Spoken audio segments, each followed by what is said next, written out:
এমন একটি শহর যেটি জুয়ার সাম্রাজ্য, কিন্তু বর্তমানে সেই শহরটি জম্বিদের অধীনে। জুয়ার ভল্টে রয়েছে $200 মিলিয়ন এবং একদল লোক সেটি চুরি করার পরিকল্পনা করে। তারা কি পারবে $200 মিলিয়ন চুরি করতে? এমনই একটি দুর্ধর্ষ ও রোমাঞ্চকর movie army of the dead. তো সম্পূর্ণ এক্সপ্লেনে আমি আছি তোমাদের সাথে অথই। বেশি কথা না বাড়িয়ে মশলাদার বাংলা এক্সপ্লেনটি শুরু করা যাক। তো মুভির শুরুতে আমাদের একটি আর্মি টিম দেখানো হয়, যারা একটি কন্টেনারকে অনেক সেফটির মাধ্যমে কোথাও নিয়ে যাচ্ছিল। তারা কেউই জানতো না তার ভিতরে আসলে কি আছে। তখন একটি কাপলকে দেখানো হয়, যারা উল্টোপাল্টা গাড়ি রাইড করছিল। তারা তখন সেই কন্টেনারের গাড়ির সাথে অ্যাক্সিডেন্ট করে, আর তখন আর্মির একজন হেল্প চাওয়ার জন্য হেড অফিসে কল করে। হেড অফিস থেকে বলা হয় তারা যদি সেখান থেকে প্রাণে বাঁচতে চায় তাহলে সেই কন্টেনার ফেলে যেন সেখান থেকে চলে আসে। কিন্তু অনেক দেরি হয়ে গেছে। কয়েকজন কন্টেনারের সামনে যায়, আর তখনই কন্টেনার থেকে একটি জম্বি বা মৃত মানব বেরিয়ে আসে, আর সেখানে থাকা সবাইকে মেরে ফেলে। আর তোমরা তো জানোই জম্বি যদি কাউকে কামড়ায় তাহলে সেও জম্বি হয়ে যায়। তো যাই হোক, তখন আমরা দেখি লাস ভেগাস নামে একটি শহর, যেখানে প্রতিদিন প্রায় কোটি কোটি টাকার জুয়া খেলা হয় এবং কিছুক্ষণের মধ্যেই শহরের সবাই জম্বিতে পরিণত হয়। কিন্তু কয়েকজন বেঁচে যায়, যার মধ্যে মুভির মেইন ক্যারেক্টারগুলো রয়েছে। সরকার তখন পুরো লাস ভেগাস শহরটা বড় বড় কন্টেনার দিয়ে চারদিক থেকে শিল্ড তৈরি করে, যাতে অন্য শহরে জম্বি ঢুকতে না পারে। এবং সে দেশের সরকার ডিসাইড করেছে যে একটি নিউক্লিয়ার বোমা বিস্ফোরণ করা হবে, যাতে সমস্ত জম্বি মারা যায়।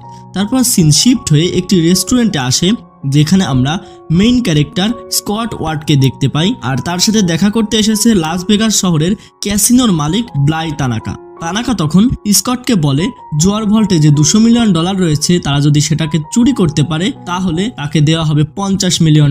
প্রথমে স্কট চিন্তায় পড়ে যায় যে সে এই ডিল অ্যাকসেপ্ট করবে কি করবে না। পরে সে তার মেয়ের কথা চিন্তা করে ডিলটি অ্যাকসেপ্ট করে। তারপরে আমরা স্কটের মেয়ে কেট ওয়ার্ডকে দেখি, যার সাথে তার বন্ধু গীতা ছিল। তারা ফরেন্টিক ক্যাম্পের ভলেন্টিয়ার, মানে জম্বিদের শহরে যাওয়ার রাস্তা এখানেই রয়েছে, আর তারা সেখানকার ভলেন্টিয়ার। তো গীতা বলে আমি লাস ভেগাস শহরে গিয়ে কিছু টাকা আনতে চাই, কিন্তু কেট গীতাকে সেখানে যেতে মানা করে, কারণ সেখানে জম্বিতে পূর্ণ। এখানে আমরা আরেকটি মেয়েকে দেখি, যার নাম হচ্ছে লিলি। তাকে সবাই পাসপোর্ট বলে, কারণ সে একমাত্র লোক যে কাউকে লাস ভেগাস শহরে নিয়ে যেতে পারে। আর তখনই সেখানে একজন সিকিউরিটি গার্ড আসে, যার নাম বার্ট, যার স্বভাব চরিত্র একদমই খারাপ। সে তাদের সাথে বাজে ব্যবহার শুরু করে। তারপর আমরা দেখি স্কট তার টিম জোগাড় করতে শুরু করেছে। সে তার সাথে 5 জন বন্ধুকে নেয়। প্রথম জনের নাম মারিয়া, দ্বিতীয় জনের নাম ভ্যান্ডোরা, তৃতীয় জন একজন পাইলট যার নাম মারিয়ান, চতুর্থ জন একজন শার্প শুটার যার নাম মিকি, আর পঞ্চম জন একজন দক্ষ জার্মান শেল ক্র্যাকার্স, অর্থাৎ সে যে কোনো লক খুলতে পারে, যার নাম ডিটার। তারপর তারা সবাই একসাথে ক্যাসিনোর মালিকের সাথে দেখা করে এবং সে সবাইকে সবকিছু বুঝিয়ে দেয় যে তাদের কি কি করতে হবে। সেখানে মিকির সাথে আরেকজন এসেছে, যার নাম চেম্বার্স, আর ক্যাসিনোর মালিক তাদের সাথে মার্টিন নামে একজন লোককে পাঠায়। এবার সেই শহরে ঢোকার জন্য স্কট তার মেয়ে কেইটের সাহায্য নেয়। কেইট সেই লিলি নামক মেয়ের সাথে সবাইকে পরিচয় করিয়ে দেয়, মানে সবাই যাকে পাসপোর্ট বলে। আর তখনই কেট জানতে পারে তার বন্ধু গীতা লাস ভেগাস শহরে ঢুকে গেছে, আর তাই কেট তাদের সাথে যায়। তখন লিলি সেই সিকিউরিটি গার্ডকে টাকার লোভ দেখিয়ে তাদের সাথে নেয়। তারপর তারা সেই শহরে পৌঁছে যায়। তখন তারা একটি জম্বি বাঘকে দেখতে পায়, যার নাম ভ্যালেন্টাইন। সে এই শহরের পাহারাদার। তারপর বাঘটি চলে গেলে লিলি সেই গার্ডের পায়ে গুলি করে তাকে বেঁধে ফেলে। এখন তাকে টোপ হিসেবে ইউজ করা হবে, মানে তারা যদি জম্বিদের একটি তাজা মানুষ দেয় তাহলে জম্বিরা তাদের কোনো ক্ষতিই করবে না। আর তখনই সেখানে জম্বিদের রানী ও সেনাপতি চলে আসে। তারপর জম্বি রানী সেই গার্ডকে একটি স্থানে নিয়ে আসে, আর সেখানে জম্বিদের রাজাও উপস্থিত ছিল।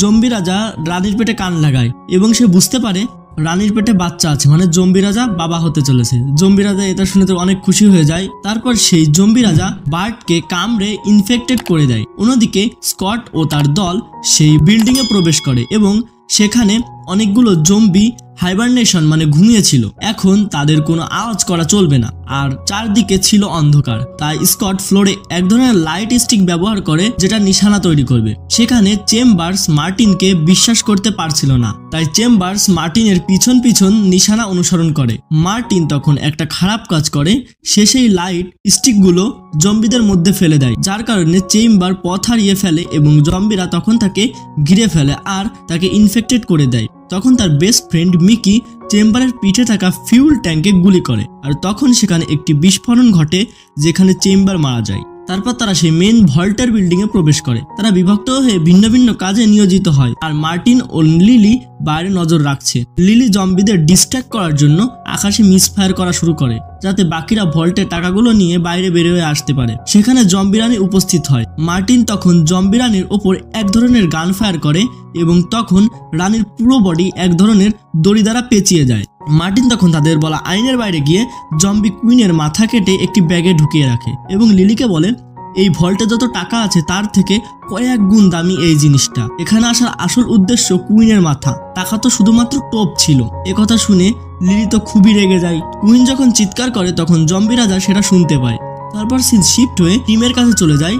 আমরা দেখতে পাচ্ছি তারা ভল্টটি খুঁজে পেয়েছে, কিন্তু ভল্টে পৌঁছানোর রাস্তায় কিছু ট্র্যাক বা ফাঁদ রয়েছে। তখন ভ্যান্ডারও একটি জম্বিকে নিয়ে আসে ট্র্যাকগুলো ডিঅ্যাক্টিভ করার জন্য, আর তারা ফাঁদগুলোকে ডিঅ্যাক্টিভ করে ফেলে। এখন ডেইটার ভল্টটি আনলক করতে পারবে।